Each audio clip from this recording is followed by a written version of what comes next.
Jim is a new character I just thought of today, but I warn you, don't get too used to him. Don't try to get to know him. Don't try to like him, because I'm going to kill him. That is what I do. I invent people, and then I kill them. Jim walks with a limp, but don't worry about it. It doesn't matter that he does, and it doesn't matter why, because he's going to die. Okay, he was bit by a dog last week. That's why he limps, okay? And it wasn't his fault at all, nor is it his fault that he will die. He will die because he had the poor sense to be invented by me. He doesn't deserve to die. He is a nice guy with a lot of friends, and he is helpful and reliable. A lot of people count on him, and they will be sad when he dies in a few moments. And it is too bad for those people. Some of these people will also die because they count on Jim, and Jim is going to die, and Jim won't be there when they need him, and so they will die too. So it will be a shame for these people. People I also invented. People like Jane, who has no arms. People like Jack, who has lung cancer. People like John, not me, a different John, who is autistic.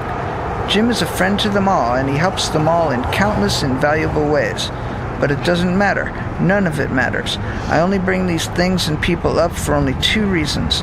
So that as I write them down, I can think about exactly how Jim will die, and so that his meaningless death will have meaning. Would you like to know what Jim does for a living? So would I. Let's see. Jim is independently wealthy. He doesn't have to work, but he does anyway. He does volunteer work.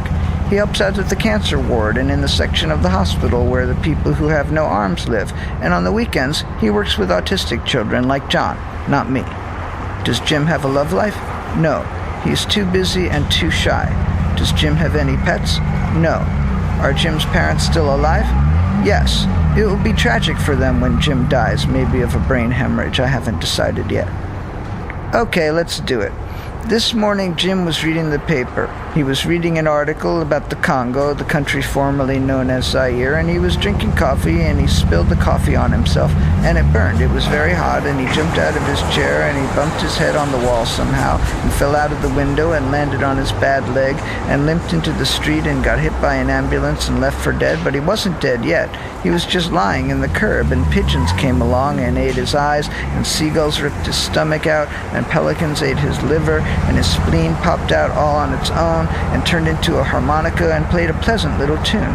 Then out came his pancreas, which turned into the dog that bit him last week, and it bit him again and again and again many times. Jim was writhing in agony, and just then Jack, Jane, and John, not me, walked by. But they didn't recognize him, so they did nothing. They could have saved him, but they were too distracted. They could have saved Jim, but they didn't. They left him dying there. So don't blame me, because I wasn't even there. Jim was killed by his friends, really, because one of them stepped on his face as they walked by, and the other two kicked him by accident. But still, they kicked him, one in an exposed part of his brain where a piece of his skull had come off, and the other in the testicles, which technically maybe wasn't a direct cause of death, but it sure didn't help matters any either. Jim recognized his friends, of course, but of course his throat was full of blood, and he was unable to call out their names. This made him unbearably, impossibly sad, and he lost the will to live right then and there, and just right then he died. Did he choke to death on his own blood and vomit? Perhaps. Did he die from the loss of his internal organs? You could say that, maybe. Did he die from the kick in the brain or from getting hit by the ambulance?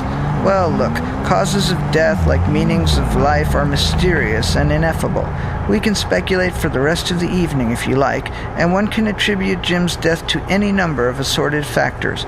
But as for me, I like to think he died of a broken heart.